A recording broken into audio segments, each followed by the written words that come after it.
This movie won me over when I saw the 80s style straws on the bar with the little paper pom-poms. Yeah, you remember that shit.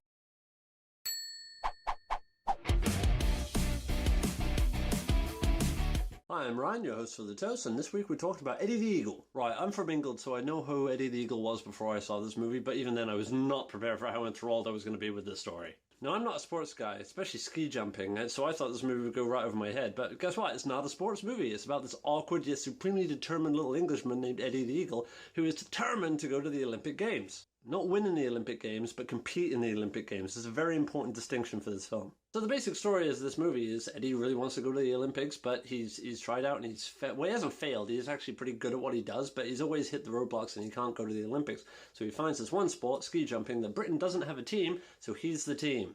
So the true story of Eddie the Eagle is he's an awkward Englishman who makes it to the 1988 Olympic Winter Games in Calgary and doesn't win. I'm going to spoil that for you right now. He doesn't win, but he's the only British man to do the ski jump, and fans love him because he's the only one from his country, and he's so determined. He's so happy to just be there at the Olympics, and that's what it's all about. Taron Egerton does a great job as Eddie the Eagle. I mean, he's proven to be a really good character actor. Now, some people complain that, you don't look enough like the original Eddie Eagle, but why should that matter? If you can act well enough to capture the spirit of a character, I don't care if you don't look exactly the spinning image. I mean, calm down. I'd rather see a good actor portray the person rather than some lookalike that can't act. Hugh Jackman plays his reluctant ex-champion who fell from grace coach with a drinking problem. It's cliche, I know, but it's enjoyable. Yes, we get another character's kind of redemption arc as he stops drinking and yada yada yada, but you do get to see Hugh Jackman orgasm on screen. So there's that.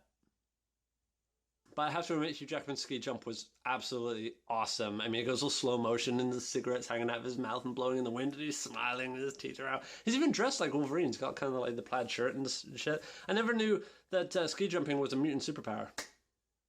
I guess it is. Now, like all true story films, I'm sure this movie had a lot of embellishments compared to the real life of Eddie the Eagle, but I get the feeling that they were all done well, and they were all done for the benefit of the film, to make it just supremely enjoyable, which it was. And no shoehorned in love story. Do you know how rare that is? And the only love story in this movie is the love for ski jumping. And puffy, brightly coloured neon 80s jackets. Now, I could complain that they shot the Calgary Olympics in Germany and not Calgary, and that the V-style ski jumping wasn't introduced till the 90s. Until then, it was the parallel ski jump.